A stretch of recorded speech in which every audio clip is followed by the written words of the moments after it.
제가 여기 지금 들어와 있지는 않는데 원래 계약법이 들어오면 이게 피가 되고 살이 되거든요. 1시간 정도 수업 듣다 보면 좀 나아지지 않을까 그 생각은 들어요. 그래서 지금 우리가 제일 바쁠 때가 지금 우리가 제일 바빠요. 막 책 쓰고 뭐 하고 원고 넘어가야 되고 교정되고 그렇게 하는데 이제 그래서 이렇게 1시간씩 땀을 내 가지고 하는 이유는 그 감각을 잊어먹을까 봐 그래도 하나 건드려 놓고 가면 감각이 유지가 되니까 좀 낫지 않을까 생각이 들어서 하는 거예요, 이게. 우리가 그 계약법에서 제일 중요한 게 저번 주에 했던 그 청약하고 요 승낙이라는 계약은 거의 시험에 한 문제가 배정이 되는 거고, 그 다음에 중요하다라고 생각하는 게 요 동시 이행 항변권이라는 부분이 두 번째예요. 거의 빠지지 않고 나오는 문제니까 요 문제가. 그 다음에 들어오는 게 우리가 여기는 안 들어가 있는데 그 위험 부담이라고 하는 부분이 있어요. 그 위험 부담이 하나가 또 사례형으로는 좀 좋은 문제가 되죠. 그 다음에 또 하나가 들어오면 제 3자를 위한 계약하고 들어와 있는 부분이에요. 이렇게. 그래서 요 세 테마 있죠. 요 세 테마를 좀 한번 잡아놓고 가면 벌써 계약법만 해도 4문제가 나온 거거든요. 이렇게 10문제 중에서. 이걸 테마별로 해가지고 정리를 하고 가시면 될 건데요. 자, 우리가 요걸 하나 먼저 정리하고 가자고요. 동시 이행이라고 하는 건 요거 동시에 이행하자고 항변할 수 있는 권리, 이게 동시항변권이잖아요. 그럼 동시이행 항변권은 시험에가 나오면 파트별로 나누면 세 파트로 나눠져요. 하나가 성립요건, 그 다음에 동시항변권이 인정되면 효력, 그 다음에 동시이행 항변권을 인정하는 애들이 나오거든요. 인정 애들. 이 세 파트를 종합으로 해서 한 문제가 배정이 된다라고 보시면 돼요. 그래서 갑이라는 사람이 이렇게 건물을 가지고 있고 이렇게 을이라는 사람하고 1억에 매매가 됐어요. 이 매매만큼 동시항변권이 뚜렷하게 나타나는 데는 없거든요. 매매 계약이 가장 뚜렷해요. 그럼 이행 날짜가 있을 거 아니에요. 5월 이행 날짜가 이렇게 있다. 그러면 갑은 당연히 뭔가 집을 이행해야 되죠. 5월 1일 날 변제 날짜가 도래하면. 을도 이렇게 이행해야 돼, 안 해야 돼요? 해야 되죠. 그죠? 이게 약속이니까. 그러면 갑은 재산권 이전 의무와 매수자의 대금 지급 의무는 동시행 관계다. 이렇게 이야기할 수 있죠. 동시에 이행하여야 돼요.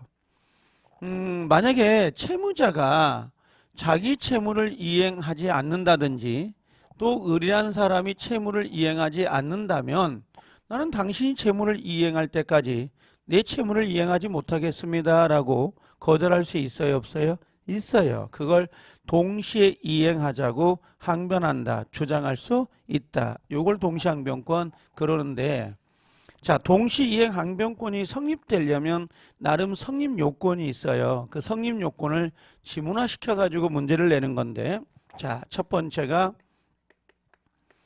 성립 요건 그래요. 자, 1번. 자, 성립 요건은 반드시 동시항변권은 편모계약에서 나올까요, 안 나올까요? 안 나와요. 예를 들면 증여, 무상, 기부, 반대급부가 없는 것들 있잖아요. 얘들은 나올 수가 없어요. 그래서 반드시 이 동시항변권은 쌍무계약을 전제로 하는데 그 쌍무계약도 동일한 거, 즉 갑과 을 간의 동일한 계약이잖아요. 요 매매. 그래서 요게 동일한 요 쌍무 계약이어야 돼요. 동일한 쌍무계약이고 플러스 대가적 채무를 부담하고 있어야 돼요. 대가적 채무를 부담한다라고 돼 있어요. 그래서 반드시 동일한 쌍무계약이라는 거, 요 전제가 되어 있어요. 동일한 쌍무계약. 그럼 여기서 문제가 되는 게 요거죠. 예를 들면 두 번째 별개계약. 별개계약에서는 동시항변권이 나올 수 있어요, 없어요? 없어요. 별개니까 요게. 근데 별개 계약이더라도 당사자에 뭐가 있으면요, 합의 또는 특약이 있다면 동시가 나올 수 있다, 없다? 있다라고 해요. 그래서 예전에 시험에 얘를 문제를 낸 적이 있어요. 원래 변력의 계약은 동시항변권이 나올 수가 없지만 예외적으로 특약을 하면 동시항변권이 나올 수 있다. 이 지문 하나 정리할 필요가 있고, 자, 세 번째는 어떤 게 있냐면 당사자가 바뀌는 경우가 있잖아요. 예를 들면 이분이 돌아가시면 상속자가 나올 수 있죠. 그럼 상속인도 동시항변권을 주장할 수 있느냐, 그걸 물어봐요. 그래서 예를 들면 채권이 양도가 되거나 채권 양도라든지 또는 채무가 인수가 되거나 또는 상속이 되더라도 동시가 나올 수 있냐고 물어봐요. 있다 없다? 있다. 단 조심할 건 요 사이에다가 요 사이에다가 뭐가 들어가면 안 돼요. 경계. 경계는 계약 내용을 완전히 바꾸는 거기 때문에 동시이행 항변권이 들어가서는 안 돼요. 그래서 경계는 동시항변권이 나오질 않습니다. 자, 그 다음에 하나 더요. 네 번째,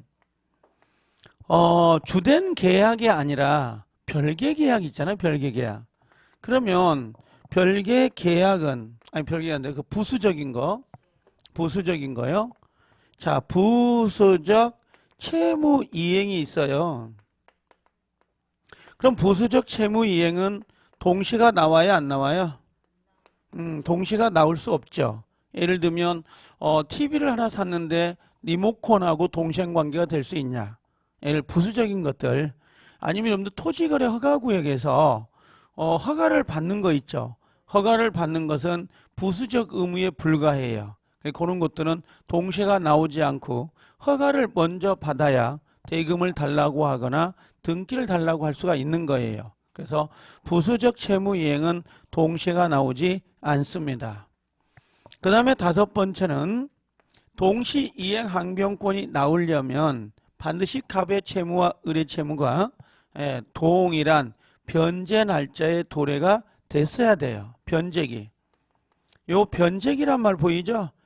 변제기가 도래하고 있어야 청구할 수 있도록 돼 있는데, 요게 나중에 가면 뭐와도 연결되냐면 혹시 나중에 이제 요거 변제기하고는 선이행 관계가 있는 데서 문제가 돼요. 요 선이행 관계. 그럼 선이행, 자, 의무자 있잖아요. 먼저 이행해야 될 자, 요 먼저 이행해야 될 선이행 의무자는 동시가 나올 수 있다 없다? 동시가 나와야 안 나와요?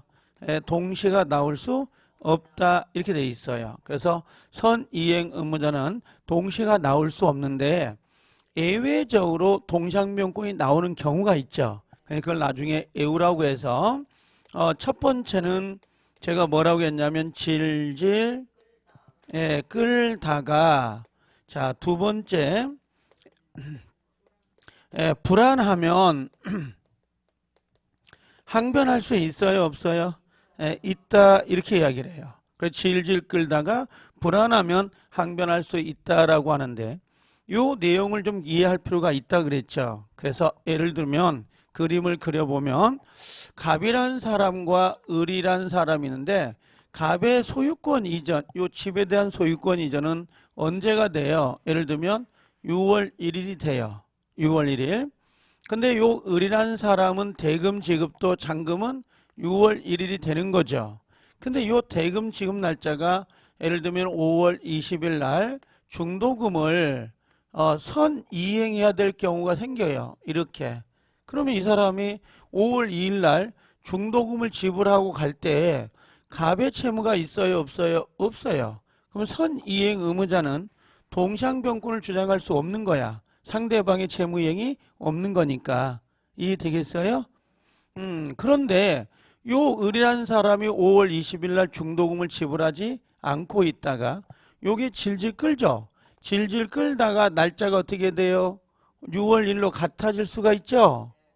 6월 1일로 요 질질 끌다가 날짜가 같아지면 이 친구는 중도금하고 플러스 뭐예요? 잔금하고, 그죠? 그럼 요 중도금 지연 이자 있잖아, 이자. 요거하고 요 갑의 재산권 이전 의무는 동시가 될 수 있다 없다? 있다는 거죠. 질질 끌다가 변제 날짜가 같아진 거지. 그럼 이걸 뒤집어 말하면 선이행 의무자가 이행을 하지 않고 있던 중, 이 채무를 지체하고 있던 중 상대방의 변제 날짜가 도래하면 동시항변권이 나올 수 있다 없다? 있다. 두 번째는 자 5월 20일 날 중도금을 들고 갔어요. 이렇게 갔는데 요 사람 집에 압류나 가압류 딱지가 붙어 있을 수 있죠. 응? 그럼 의리한 사람이 선이행 의무자가 먼저 이행을 해버리면 요걸 나중에 집을 못 받을 수 있잖아요. 불안하잖아요. 그러니까 당신 집을 나에게 이행해라. 나도 중도금 잔금을 모두 지불하겠다 라고 주장할 수 있어요 없어요? 있다는 거야. 그래서 이걸 질질 끌다가 불안하면 동시항변권을 주장할 수 있는 거예요. 원래 선이행 의무자는 동시가 나오질 않는다고요. 이렇게 됐죠? 그 다음에 여섯 번째는 자 자기 채무 이행해야 안 해요. 자기 채무 이행을 하지 않으면서 요 갑이 자기 거 이행하지 않으면서 돈 달라고 하는 거잖아요. 그럼 상대방 을은 뭐야? 너도 이행하지 않으니까 나도 못 주겠어요 라고 할 수 있다 없다? 있다. 자기 채무를 이행하지 않으니까 누가요? 요 상대방이 뭘 주장하는 거예요? 동시를 주장하는 거야. 근데 거꾸로 뒤집어서 자기 채무를 이행해요. 그러면서 청구가 들어온 거야. 이런 식으로 돈 달라. 그럼 나도 이행해야 돼 안 해야 돼? 해야 돼요. 이행을 해야 되는 거예요. 근데 만약에 이행을 안 한다 그럼 뭐가 돼요? 이건 대려 채무 불이행이 된다. 이렇게 해결이 된다고. 그러면 동시항변권은 자기 채무를 이행하지 않으면서 상대방의 채무가 들어와야 이행 청구가 들어와야 동시가 들어갈 수 있다고요. 알아듣죠? 그래서 실질적으로는 1번부터 6번까지가 성립 요건이에요. 이 지문 중에 반드시 걸려요. 자, 그 다음에 또 정리해 볼까요? 7번째 이제 이걸 이제 효력이라 그래요. 동시이행 항변권이 있으면 어떤 효과 효력이 있습니까? 번호 붙여볼게요. 7번. 난 이런 걸 좋아하거든요. 그냥 동시항변이 시험에 나올 때 1번부터 끝으니까지 번호를 붙이는 거야. 다지. 다지라는 거 아니에요? 다지. 마늘 따자 가지찌자 써가지고 가지를 싹 만드는 거야. 지문으로. 그래서 그걸 아예 통째로 외워가지고 그 중에 걸리겠지? 그런 거 있잖아요. 예, 그런 걸 좋아해요. 스타일을. 한쪽으로 모는 스타일. 이게 그럼 객관식은 붙을까 안 붙을까? 100% 붙어요. 주관식이 약해서 그러지. 자, 주관식이 약해져요. 그 대신 이건요. 효과는 뭘까요? 일단 첫 번째는 이건 영구적 항변권이 아니라 영기적 항변권이라 그래요. 그럼 영기적 항변권이라는 게 뭐냐면 상대방이 이행할 때까지 나도 이행을 거절할 수 있는 거지. 상대방이 이행을 하면 나도 이행해야 돼 안 해야 돼요? 이행을 해야 돼요. 이렇게 아셨죠? 자, 두 번째는 뭐가 있냐면 지체 책임을 안 져. 지체 책임. 원래 채무를 이행하지 않으면 채무 불이행이 돼서 지체 책임 손해배상을 져야 되거든요. 근데 얘가 이행 안 차나. 그럼 나도 이행 안 쳐. 쌤쌤이지. 그럼 이건 지체 책임을 진다 안 진다? 안 진다. 그래서 가장 중요한 것은 지체 책임을 지지 않는다라는 거예요. 지체 책임을 지지 않는다는 게 동시이행 항변권의 가장 큰 효과예요. 그럼 요걸 물어볼 거야. 지체 책임을 지지 않는데 그럼 동시항변권을 행사하여야 지체 책임을 지지 않나요? 이렇게 물어볼 거야. 그랬더니 아니에요. 상대방이 이행하지 않으면 나도 그냥 이행하지 않아. 그리고 그 변제 날짜가 그냥 자연스럽게 도가돼. 지난 거죠? 그래도 지체 책임지지 않아요. 그럼 여기는 동시이행 항변권을 행사해야 안 해요. 동시이행 항변권을 행사하지 않아도 지체 책임을 지지 않는다고. 그래서 이게 또 중요하게 돼요. 기출에 2번 기출이 되거든. 행사하여야, 동시항변권을 행사하여야 지체 책임을 면한다. OX, X. 알겠죠? 행사하지 않아도 지체 책임 지지 않는다니까. 자, 그 다음에 2개 나왔죠, 이제? 자, 8번째. 자, 이게 소송이 제기될 수가 있어요. 그렇죠? 너 왜 이행 안 해? 하고 소송을 제기한다고. 그럼 당연히 뭡니까? 당사자가 이거 주장이 있어야 돼, 없어야 돼? 예, 주장이 있어야 되지. 예, 직권으로 판단할 수는 없어요. 이거 조심해야 돼요. 그 다음에 두 번째는, 자, 만약에 소송에서 동시항변권을 주장하게 되면 당연히 뭡니까? 법원에서는 원고 일부 승소, 전부 표소가 아니라 원고 일부 승소 판결이 떨어져야. 일부 승소니까 이걸 뭐라 그래? 상환 이행 판결, 상환 급부 판결 같은 말이에요, 그게. 그래서 요거 당사자가 주장해야 된다. 직권으로 판단하지 않습니다. 그 다음에 원고 일부 승소 이걸 상환 급부 이행 똑같은 말이에요. 급부 판결 그럽니다. 요게 판결이 떨어져요. 같은 말입니다. 이게 이렇게 알겠죠? 그다음 하나만 더 써볼까? 그냥 여기다가요. 9번 상계가 돼야 안 돼요? 예, 저는 상계 처리 안 된다라고 해요. 이게 원래 나중에 가면 자동 상계는 안 되는데 수동 채권 되거든요. 일단은 상계 처리는 안 됩니다. 동시 이행 항변권이 붙어 있으면 상계가 안 돼요. 이렇게 기억하는 게 좋습니다. 자, 하나만 더 해볼까? 이제 10번 마지막. 자, 우리가 동시 항변권이 있는 것이 있고 동시 항변권이 있는 게 없는 게 있잖아. 애들. 그렇죠? 이거 애들 외워야 되는 거 아시죠? 그럼 제가 뭐라고 해왔던 거 기억날까요? 어떻게 해오라고 했죠? 예, 이걸 영, 그 다음에 무, 그 다음에 가, 세 이렇게 해오라고 그랬어요. 그 다음에 또 하나가 뭐였죠? 수, 종, 그 다음에 전, 담, 해 이렇게 와요. 앞글자 따가지고. 자, 영, 영어 수학 말고 무, 가, 세, 수, 종, 전, 담, 해 이런 식으로. 그러면 여기 영자가 뭐라고 했어요? 영수증. 그렇죠? 영수증 단어가 보이면 무조건 동생관계가 동생관계 있는 거야 없는 거야? 네, 있는 거예요. 영수증 보이면 영수증 단어가 누구와 누가 동생관계냐고 물어보는 거거든요. 영수증이랑 단어가 보이면 무조건 동생관계가 있는 거라고. 자, 그 다음에 요거 어음 있죠. 어음수표. 그 다음에 요것은 임대차가 종료된 거. 요것은 무효 또는 취소가 보이면 요건 가압류. 요것은 양도소득세 아니면 부가가치세. 요건 수급인. 요건 종신 정기금. 요건 전세권이 종료된 거. 요건 담보책임. 요건 해지 하고 나올 때 원상회복 나오거든요. 동생관계거든 그게. 그래서 이걸 외울 때게 영어, 임무, 가세, 수종, 전담회. 기동찬 거야 이거. 알겠어요? 특허품인데 이제 제가 알려주기 아까운 거 그런 거 있잖아요. 아니 진짜로 이거 얼마나 만들기 어려운 줄 아세요? 이게. 자, 근데 동생관계가 없는 애들 있잖아요. 대리 답이 되는 애들. 5개 외워야 되거든. 그게 뭐였죠? 첫 번째가 채권 증서란 단어가 나와요. 채권 증서는 동생관계가 없어요. 그럼 두 번째는 뭘까요? 변제하고 그 다음에 저당권 말소. 그 다음 변제와 담보 가등기 말소.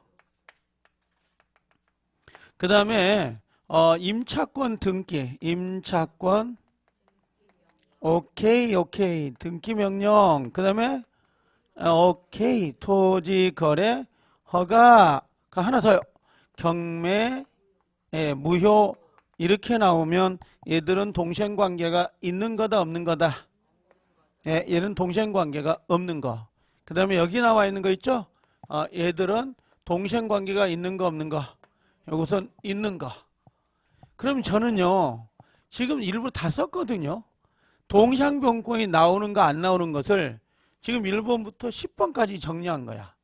그럼 요거 가지고 동시항변권 한 문제가 만들어진다고 생각하면 돼요.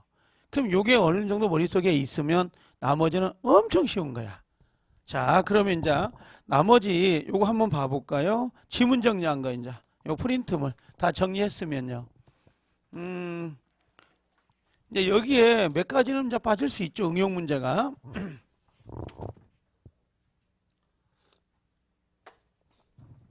자, 1번 지문 한번 봐봐. 아, 동상변권 제목 나와 있잖아요. 그 왼쪽이든 오른쪽 쓰여 있는 공간에다가 이무규정 쓰세요. 이무규정이니까 배제할 수 있다 없다? 배제할 수 있고 포기할 수 있다 없다? 있다. 배제, 포기 다 동그라미예요. 이무규정. 동시항변권은 원래 이무규정이에요. 선의의 의무를 약정할 수 있다 없다? 있다. 자, 1번에 쌍무계약 보이죠? 동그라미. 양채무가 아닌 경우에도 끊어요. 쌍방이 부담하는 채무 사이에 이행상 동그라미, 이행상 전령관계를 인정해야 될 사정이 있는 경우는 동상변권이 인정될 수 있다 없다? 있다. 옆에다가 특약이라고 좀 써놓으세요. 특약 동그라미. 아까 원래 별개 계약은 동시가 나와 안 나와? 근데 특약이 있으면 나올 수 있다는 거예요. 이무규정이기 때문에. 자, 2번에 선이행 동그라미. 선이행 의무자이더라도 상대방의 이행이 곤란할 현저한 사유. 곤란할 현저한 사유를 뭐라고 글로 바꾸죠? 예, 불안의 항변. 요게 다른 말로 바꾸면 불안의 항변. 그래서 동시행 항변권은 선이행 의무자에게는 동시가 인정되지 않지만 뭐 하면요? 질질 끌다가 뭐 하면 불안하면 동상변권이 나올 수 있다. 그 중에 이행이 곤란할 현저한 사유 보이죠? 요게 뭐예요? 이게 불안의 항변의 다른 표현이에요. 불안의 항변의 다른 표현. 세 번째, 매수인이 중도금을 지급하지 않고 있던 중에 끊어요. 난 이렇게 나오면 질질 끌다가다 이거. 그렇죠? 자, 중도금을 지급하지 않고 있던 중에 상대방을 수령지체에 빠지게 하였다 하더라도 끊어요. 그 이행 제공이 계속되지 않는 한 상대방은 동상변권을 상실하지 않는다. 아, 요거 한 번 제공 동그라미 쳐요. 자, 이게 어떤 의미냐면 요 판례 별 표시 하나 해주세요. 별 표시 했어요? 4번에 별 표시. 아, 3번하고 밑으로 내려갔던 거요? 미안해. 정신없나 봐. 잠 온다. 그렇죠? 자, 거기 보면 3번에 그래서 쳐다보고 있었군요. 자, 매수인이 중도금을 지급하지 않고 있던 중에 끊어요. 자, 질질 끌죠. 매도인의 소유권 이전 등기 서류 제공을 하지 않는 상태에서 잔금 지급길이 도가했다란 말 보여요? 그럼 이거 뭐야? 날짜가 같아진 거지. 지금 5월 20일 날이 중도금 지급 날짜죠. 근데 이 친구가 점점 이행을 안 해. 안 하다가 날짜가 어떻게 돼? 같아진 거죠. 이해돼요? 그럼 동시가 나올 수 있다 없다? 있다는 거야 그게. 그래서 거기 도구한 경우 매수인은 잔금 지급길 이후에 중도금 미지급에 대한 이행지체 책임을 지지 않습니다. 동생관계가 생기기 때문에. 그 옆에다가 질질 끌다가 이렇게 하나 써놔 보세요. 그러니까 이걸 2번하고 3번을 묶어 놓으면 좋을 것 같아요. 2번, 3번을. 하나는 2번은 뭐였어요? 불안의 항변. 3번은 뭐예요? 질질 끌다가 날짜가 같아졌죠? 그럼 동상변권이 생긴 거 아니야. 그럼 그 이후부터는 지체 책임을 지지 않거든요. 자, 4번에 요거 판례 별 표시 하나. 쌍무계약의 당사자 일방이 한 번 동그라미 현실 제공을 하여 상대방을 수령지체에 빠지게 하였다 하더라도 끊어요. 그 이행 제공이 계속되지 않는 한 계속되지 않죠. 상대방은 동시항변권은 상실되지 않는다라고 돼 있어요. 자, 이게 어떤 거였냐면 이거 봐봐요. 갑이라는 사람이 한 번 이행 제공했죠. 이행 제공했잖아. 근데 이 친구가 수령을 했어요, 안 했어요? 수령을 안 한 거야. 한번 등기서류 제공했는데 안 했다고. 그러니까 요 갑이 기분 나쁘지. 집에다 등기서류 갖다 놓고 재차 청구가 들어간 거야. 근데 재차 청구가 들어갈 때 등기서류를 제공해 안 해? 안 하면서 청구가 들어간 거야. 그때 상대방은 수령 지지에 빠졌던 사람은 왜 너는 왜 채무를 이행하지 않아? 하고 들어왔겠죠. 그러니까 갑이 뭐라고 하냐면 나는 한 번은 제공했다. 그러니까 네가 먼저 이행해라 하고 주장했겠지. 그래서 소송이 제기된 거야. 그랬더니 판사가 뭐라고 하냐면 네가 한 번 제공했다 하더라도 재차 청구할 때 계속 제공하지 않는다면 상대방의 동시이행 항변권은 소멸되지 않는다라는 판결이 떨어진 거야. 그래서 거기 다시 읽어볼게요. 쌍무계약의 당사자 일방이 한번 현실 제공을 하여 상대방을 수령지치에 빠지게 했다 하더라도 그 이행 제공이 계속되지 않는 한 상대방은 동시항변권이 상실되지 않습니다. 이거 상당히 중요한 거예요. 포인트는 한 번 제공이 포인트야. 한 번 제공이. 5번에 채무자가 동시 이행 항변권을 가지는 경우에 끊어요. 이행기에 채무를 이행하지 않더라도 끊어요. 이행 지체 책임을 지지 않습니다. 이게 상당히 중요한 거거든요. 옆에다 가려고 뭐라고 쓰냐면 동시이행 항변권을 행사하지 않더라도 동시이행 항변권을 행사하지 않더라도 지체 책임을 면합니다. 동시이행 항변권을 행사하지 않더라도 지체 책임을 면해요. 어차피 너도 이행하지 않고 나도 이행하지 않은 상태에서 변제 날짜가 도가한 거죠. 그럼 쌤쌤이잖아. 그럼 동시항변권을 행사하지 않아도 둘 다 이행을 안 한 거죠. 둘 다 이행을 하지 않으니까 지체 책임을 면하게 된다고. 알아들어요? 자, 6번. 자, 채무자의 채무 변제 동그라미 변제와 저당권 말소는 자, 동시항변권이 있다 없다? 없어. 변제가 선이행이야. 은행 가서 돈을 먼저 갚아야 저당권 말소를 청구할 수 있지. 내가 돈 갚을 테니까 저당권 동시에 말소해 주세요. 그거 은행이 대꾸도 안 해. 알겠죠? 돈부터 줘. 컴온 돈부터 줘. 그런다고. 무슨 말인지 알겠어요? 힘내요. 도살장이 끌려온 것도 아니고. 자, 7번. 동생관계 아니요. 7번. 채무자는 채무를 변제한 후 끊어요. 변제한 후죠. 변제를 먼저 해야 돼. 담보 목적의 가등기나 소유권 이전 등기. 소유권 이전 등기가 뭐냐면 양도담보라 그래. 양도담보를 말소 구할 수 있다. 요 담보 가등기하고 양도담보는 나중에 가담법에서 설명해 드릴게요. 특별법. 알겠죠? 특별법 문제가 몇 문제 나와요? 6문제 15% 내. 30회 때는 5문제만 나왔어요. 근데 여러분들은 6문제가 배정될 건데 그 중에 가담법에 가서 아니 특별법 중에 가담법은 포기해라 그래 내가 나중에 알겠지? 설명해도 못 알아듣더라고. 그래서 그냥 포기해버린 게 깔끔해. 알겠죠? 그럼 몇 문제 맞추면 돼? 5문제. 그럼 되지 뭐. 자 8번에 그래서 7번은 동생관계 아니에요? 그 8번에 임차권 등기 명령 보여요? 그럼 임차권 등기 명령 그럼 동시행관계가 아니에요. 임대차 종료는 동시행관계. 임대차 종료는 동시행관계. 임차권 등기 명령은 동시행관계 아니에요. 일단 기억해 주세요. 나중에 다시 이야기할게요. 그 다음에 9번에 임대인과 임차인이 임대차 계약을 체결하면서 끊어요. 임대차 보증금을 전세금으로 하는 전세권 설정 등기를 격려했나 봐요. 상관없어요. 임대차 보증금 반환 의무는 당연히 전세금 반환 의무와 같은 의미이기 때문에 동시행항변권이 나올 수 있다 없다? 있어요. 알겠죠? 그래서 임차권 보증금, 임대차 보증금 반환, 즉 전세금 반환과 전세권 설정 서류, 전세권 등기 말소는 동시행관계라고. 자, 그 다음에 11번 가압류 보인다.